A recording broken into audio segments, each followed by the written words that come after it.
Hi guys, it's me, Emily, and Ava. The reason I'm not crying is because I recorded the whole 17-minute video and no sound! Okay, so I was bawling my eyes out in the beginning of the video. Like, maybe if I pulled up the video and, like, you saw me just crying the whole beginning, like the whole 5 minutes in the beginning, I was bawling my eyes out. So, alright. So this is my first story time video for all of you guys who actually care and clicked on thing. Of course you saw it said my sexual abuse story, so trigger warning.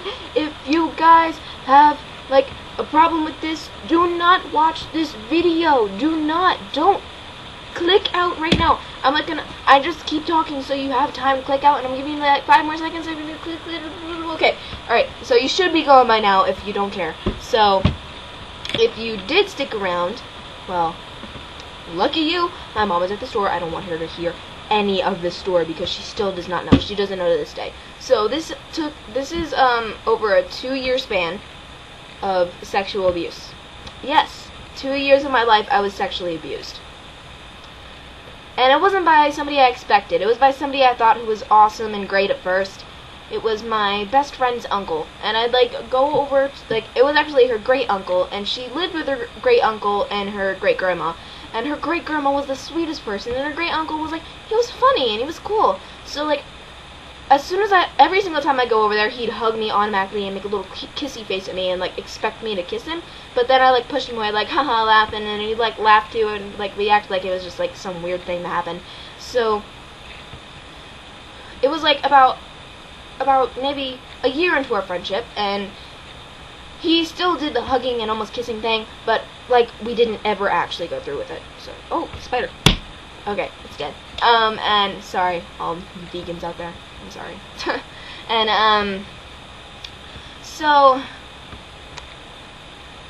and just so you know, my phone was thrown in the last video. Excuse my tits. Sorry. Free the nipple, okay. And, yeah, Ava, just so you know, I threw my phone when you said you got an idea. I was like, no ideas for me, please. No more ideas. So, alright, and, so, I was outside playing, and my friend, she was kind of a downer, so she was in the bathroom, her bathroom. She had this, bathroom connected to her bedroom, and, she'd always be in there, with the heater on, playing on my phone. But at that time, I didn't have the phone I have now. I didn't have my iPhone, so, I had this terrible phone. So she was on her phone, and she didn't break her phone at that point because she threw it out of anger, and just so her parents would get her a new one. She was spoiled. And, so I was outside playing, and her uncle was literally waiting for me there once I was coming back. So he helped me get the snowsuit off, and then we did the hugging thing, and then without warning he kissed me. He started full on making out with me, and I did nothing. I didn't do anything, and I just stood there and let it happen. It went like that for 10 minutes, and he was grabbing my butt and stuff and kissing me, and when he pulled away, he said, "I want you." Keep in mind, I was 11 years old, and he's 60. He is 60 years old, and I'm 11. That is pedophilia. That is illegal. Why didn't I tell anyone? That's what I still ask myself to this day. So, I literally, once I got all the rest of the stuff off, I ran into my friend's room, and I banged on her bathroom door, and I said, "Ava," not Ava? What? Her name's not Ava? Alright, so I'm just gonna call her A in this situation. Pretty Little Liars, I know. And, so I was banging on the door, screaming, "Hey, let me in." So then, all of a sudden, he walks in, and he's like, "Yeah, let her in, A." He said it in, a not really sexy, but trying to be sexy tone. And I was like, "Oh, hell no, back the fuck up." And, I looked at him with the "fuck you" look, and, he literally walked out, and then she let me in, and I started bawling and telling her everything. She didn't believe me. She literally told me, "No, I don't believe you." She thought, since I was, a dramatic person back then, not that I still am not, because I cry over fictional characters, and, I was, one of the I was one of the people to, make up lies just so people would, be like, oh, she's cool, she has like these awesome stories. Like, I actually made a lie of meeting the president once. I know, I was retarded. But I'm different now because I know those people are not accepted in society, and I don't want to be one of those people. So, that was me in 5th grade. So, literally, like, 3 weeks later, it was, like, right before Christmas, so he came into the room and he said, Emily, I want to talk to you. And I looked at A, and I, like, shook my head. I'm like, no, don't let him talk to me. And she still didn't believe me. She said, go. So then he made it look like he said, I'm just asking her what she's getting you for Christmas. So I was like, no. Like, my friend literally had to push me out of her door to get me to talk to him. So, like, I had, like, this look of fear in my eyes, and, like, I literally had my fist clenched, and I looked at him in the eye with, like, this look of, if you do anything, I will scream, and I will kick, and I will punch you in the balls. So, he's, like, twice as tall as me. So, like, it was, like, he was twice as tall as me. He was, like, huge. So, it was, like, so scary, because he could overpower me at any second. So, like, back then I was a twig, because I was anorexic. So, I had a lot of eating disorders throughout my life. So, that happened. And, so I was, we were talking, and he said, I'm sorry for kissing you. And I said, are you really? And he said, yeah. And he's like, please forgive me. And I'm like, I'm not going to forgive you, but I'll try to forget about it.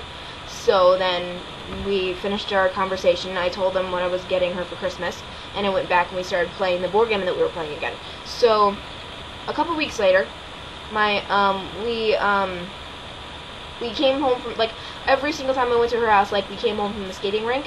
So we were getting our skates on. We were going to skate around the house. She got her skates on faster than me because she had Velcro, and, like, she never unties her skates ever. And I'm like, how do you do that? So, like, she pretty much just puts them on, puts the Velcro over the ties, and then just leaves. So, like, she's skating around the house already, and her uncle walks in, and I'm, like, literally shaking in fear because I never can stand being alone with him. So, like, he like, literally bends down, ties my shoe for me, like, and then literally leans up, and he's holding my chin like this, and I'm, like, sitting there, like, don't you dare, and then he leans in, and I was not ready to scream or anything. I was about to, but then my friend walks in the room, and, like, I feel this intense feeling of relief when she asks, what are you doing? And he runs out of there. He literally jumps up, runs, and so she gets in the closet because he's gonna come back in there, and so she pretended to walk out, but she secretly snuck in and went into her closet. So he asked if she was in there, and I said, you never do that again. Don't you fucking dare. I literally swore at him, and I was 12 at this point. So so he said, I won't ever do it again. And he like apologized again. I said, and if you do, I will tell someone. And he said, you better not, or I'll kick your knockers off. That's exactly what he said. So he threatened me. He literally threatened me. He threatened to hurt me. That's illegal. That is very illegal. So, like, I was scared, and I said, I won't tell anybody. Okay, fine. I won't tell anybody. So, I went back in my room. My friend was like, okay, I believe you now. So, the third thing he tried to do to me was, she was in the shower. I had my iPhone at the point, and I was, like, in her bed playing on the phone. So, like, he came in and he started rubbing my thigh, and I said no. I just said no, and I said, get the fuck out. Get the hell out. Like, I literally swore at him, and he said, fine. And he, like, put his hands up in mock surrender and walked backwards out of the room. He's, like, 60. He's trying to be sexy. Like, hell no, you're not sexy. You're a bitch. You are a bitch. You're, like, raping little children. Like, he's crawling in your windows, snatching your people up, hide your kids, hide your wife, because he's coming to town. And he even tried to get with my mom. My mom was with my stepdad, who was my stepdad at this point. So, like, he tried to get with my mom. Like, he's like, she's a beautiful woman. The things I'd like to do to her. He said that to me. He said that to me. And he didn't say that to her directly. He said, you're very beautiful. But he literally said that to me. And I said, bitch, fuck no, back up. So I was, at this point, extremely, extremely angry. And I wanted to, like, kick him in the dick. And I wanted to literally cut his dick off in his sleep. That is how angry I was at him. And then I moved.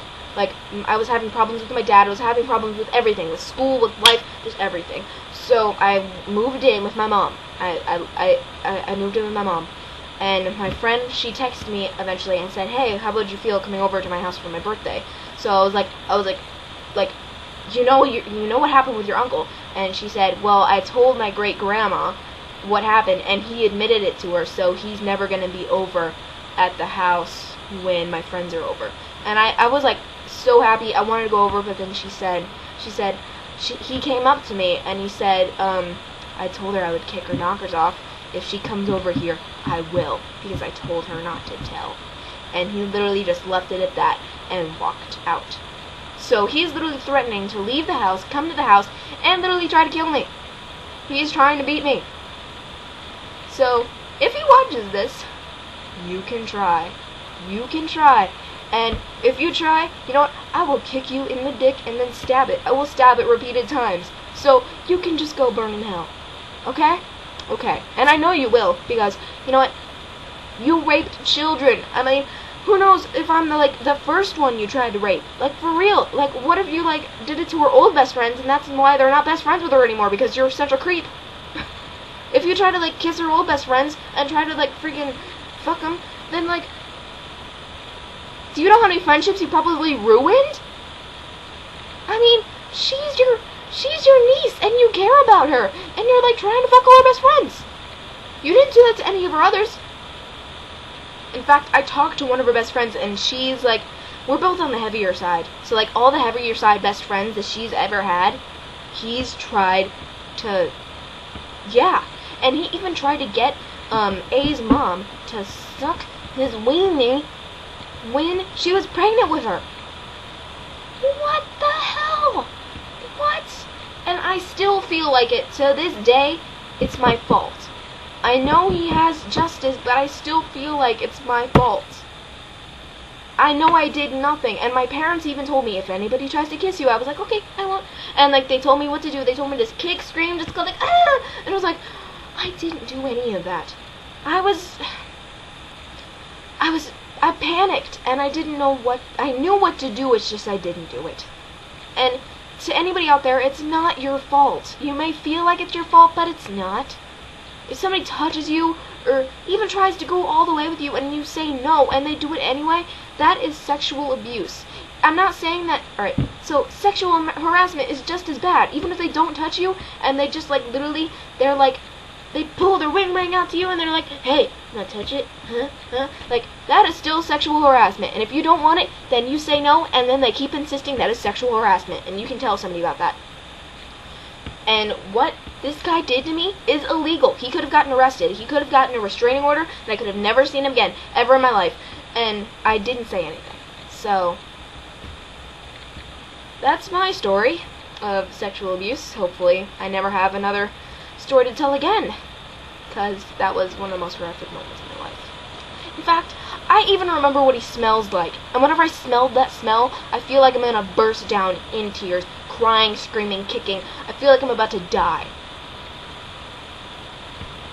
He's ruined my life.